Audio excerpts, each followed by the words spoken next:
श्री राम, जय जय श्री राम।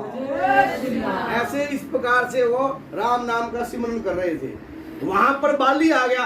क्या बाली आ गया। बाली ने तुरंत, बाली क्रोधित था, बाली क्रोधित था और अपना क्रोध वृक्षों पे उतार रहा था। किस पे उतार रहा था? वृक्षों को मार रहा है, उखाड़ रहा है, फेंक रहा है। हनुमान जी के आगे सामने आता तो हनुमान जी के साथ उसका कभी पेचा होया ही नहीं। क्या कभी युद्ध हुआ नहीं। उसने क्या बोला कि तू क्या राम नाम का सिमरन कर रहा है, क्या मिलेगा तुझे इस सिमरन से? राम नाम के सिमरन से क्या प्राप्त होगा? उन्होंने कहा राम नाम के सिमरन से ही मुझे सब कुछ प्राप्त होगा और राम नाम के सिमरन से ही मैं जागृत हूं। तो कैसे?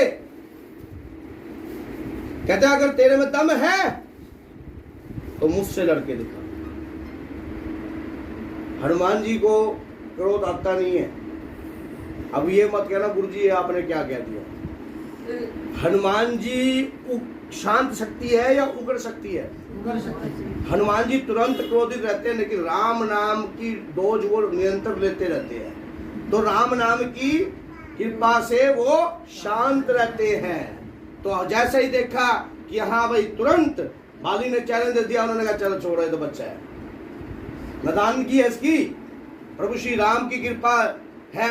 अब एक बात और, राम नाम की मैं ध्यान लगा रहा हूं और इसकी बातों में आऊं, अपने ध्यान से भटक जाऊं, अपने पथ से भटक जाऊं, तो क्या होगा? ये मुझे क्रोध दिखाना चाहता है, पर मेरे में क्रोध नहीं है। राम नाम की कृपा अंदर चलनी चाहिए।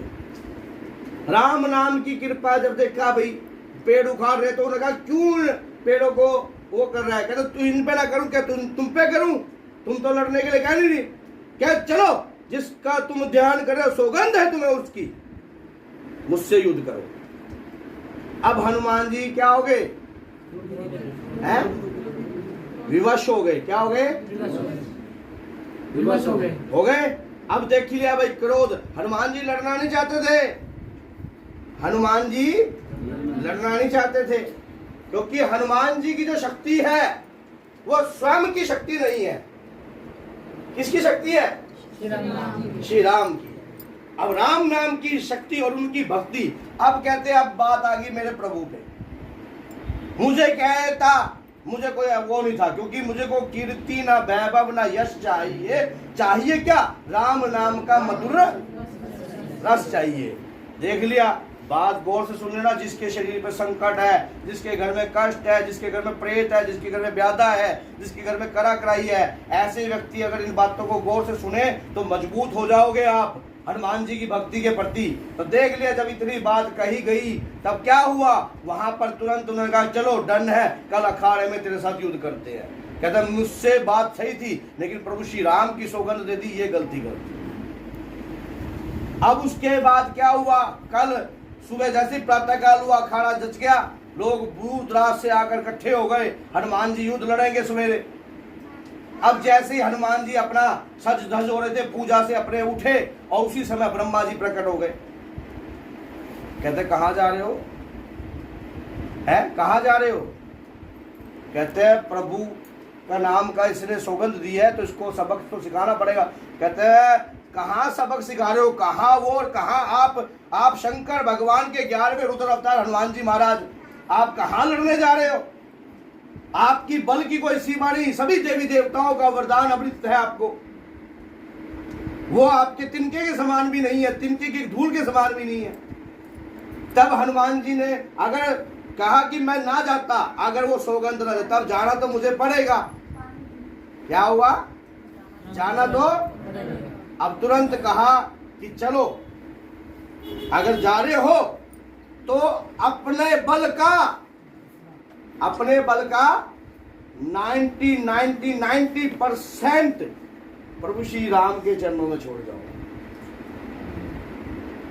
अब 1000 का लगा लो आप, अगर 999% तो छोड़ दिया, अब रह गया कितना? 1% का ये लगा लो, सब 75% भी छोड़ दिया, कितना रह गया? 25% का भी अगर आधा % रख लिया, 15 कितना रह गया? 12.5 का भी उन्होंने छोड़ दिया। चलो उन्होंने एक तिनके के समान बल को लिया।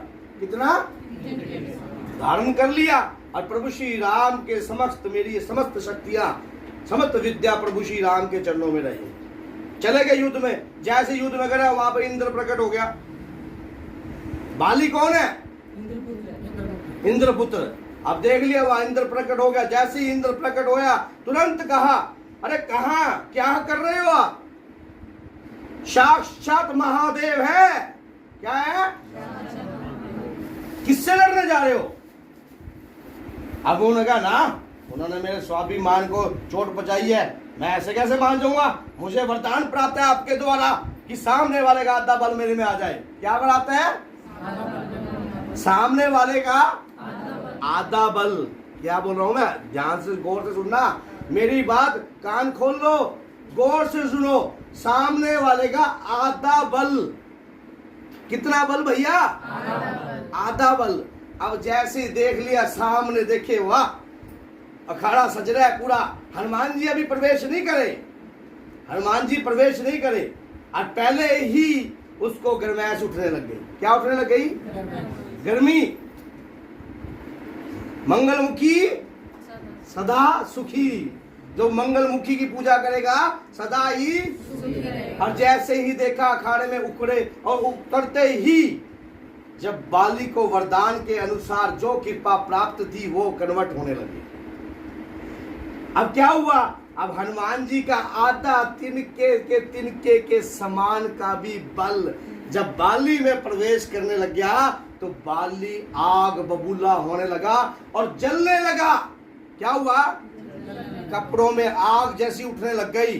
तुरंत ब्रह्मा जी प्रकट हो, यार भैया अगर अपनी जान बचाना चाहता है तो तुरंत जाकर कोसों दूर जाकर समुद्र में कूद जा, तभी बच पाएगा, नहीं तो तुझे तेरे वरदान के अनुसार सामने वाले का आधा बल तेरे में प्रवेश कर। आप सोचो हनुमान जी तिनके के समान बल लेकर गए थे। कितना भैया? कितना? कितना? ऐसे है आपके महाबली की ताकत। और इतने बल का आधा % बाली में जाने लग गया तो बाली जलने लग गया। क्या हो गया? तुरंत जाकर कहा? समुद्र में कूदा। ये हनुमान जी महावीर बली की ताकत है। और आपके घर में भूत आ जाए, प्रेत आ जाए, पिशाच आ जाए, ऐसा नहीं हो सकता। वो होता है हमारे कर्मों के अनुसार, क्योंकि जैसा बोगे वैसा कटेगा। अगर आपने किसी जीव को, कुत्ते को कुचल के चले गए, या किसी गाय को मार के चले गए, या किसी सांड को आपने मार दिया, या किसी जीव की आपने, ये क्या है? आपके कर्मों के हस्तक्षेप है। क्या है ये? आपके जीवों कर्मों के। अब वही आपके कर्मों में छाने रखते हैं। अब एक आदमी कितनी भी भक्ति कर ले, कितनी भी, जैन मुनि देखे आपने, वो साथ में क्या रखते हैं? झाड़ू को पंखा रखते हैं ना, नीचे मारते जाते ताकि किसी जीव की भी हत्या हमारे द्वारा ना हो। तो आप सोच के देखो, और हम तो पता नहीं कितने जीवों की हत्या करते हैं, कितना गाय के प्रति सोचते हैं, और कितना कुत्तों के प्रति सोचते हैं, और कितना किसी जीव के पशु के प्रति सोचते हैं। हम सोचते हैं सिर्फ अपने पापी पेट के लिए। किसके लिए? तो जैसी करनी जैसी करनी। तो बल अब बताओ, अब वो भूत प्रेत कहीं ना कहीं से आके हॉस्पिटलों में जाएगा, कहीं ना कहीं धक्के खाएगा, कहीं ना कहीं घुसेगा। भैया याद रखना, पहाड़ों से पानी आता है, बादल के लेके जाते हैं, लेके जाते हैं ना पहाड़ों पे जमता है, वहां से पिघलता है, फिर सतलुज, गंगा, नर्मदा, ये सारी नदियों के द्वारा बहता है, दोबारा फिर उठाता है, फिर आता है। ये सर्कल ऐसा है। कर्मों की है मारूप तो ये कर्म अगर तुम्हारे पापी होंगे तो वही भूत होंगे और वही तुम